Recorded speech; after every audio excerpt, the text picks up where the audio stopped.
ये कहानी आधारित है सब कुछ तुम्हारे हाथ में है। कहानी जरूर सुनिए। एक आदमी रेगिस्तान से गुजरते वक्त बुदबुदा रहा था, कितनी बेकार जगह है ये, बिल्कुल भी हरियाली नहीं है और हो भी कैसे सकती है। यहाँ तो पानी का नामो निशान भी नहीं है। तपती रेत में वो जैसे तैसे आगे बढ़ता जा रहा था, उसका गुस्सा भी बढ़ता जा रहा था। अंत में वो आसमान की तरफ देख झल्लाते हुए बोला, क्या भगवान, आप यहाँ पानी क्यों नहीं देते हो? अगर यहाँ पानी होता तो कोई भी यहाँ पेड़ पौधे उगा सकता था और तब वो जगह भी कितनी खूबसूरत बन जाती। ऐसा बोलकर वह आसमान की तरफ ही देखता रहा, मानो वो भगवान के उत्तर की प्रतीक्षा कर रहा हो। तभी एक चमत्कार होता है। नज़र झुकाते ही उसे सामने एक कुआं नज़र आता है। वह उस इलाके में बरसों से आ जा रहा था, पर आज तक उसे वहाँ कोई कुआं नहीं दिखा था। वह आश्चर्य में पड़ गया और दौड़कर कुएं के पास गया। कुआं लबालब पानी से भरा था। उसने एक बार फिर आसमान की तरफ देखा और पानी के लिए धन्यवाद करने की बजाय बोला, पानी तो ठीक है, लेकिन इसे निकालने के लिए कोई उपाय भी तो होना चाहिए। उसका ऐसा कहना था कि उसे कुआं के बगल में पड़ी रस्सी और बाल्टी दिख गई।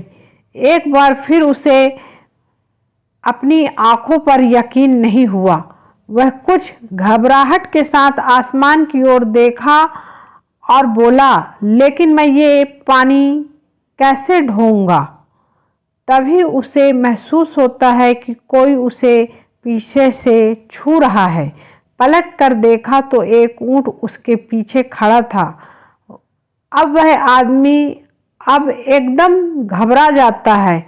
उसे लगता है कि कहीं वो रेगिस्तान में हरियाली लाने के काम में ना फंस जाए, और इस बार वो आसमान की तरफ देखे बिना तेज कदमों से आगे बढ़ने लगता है।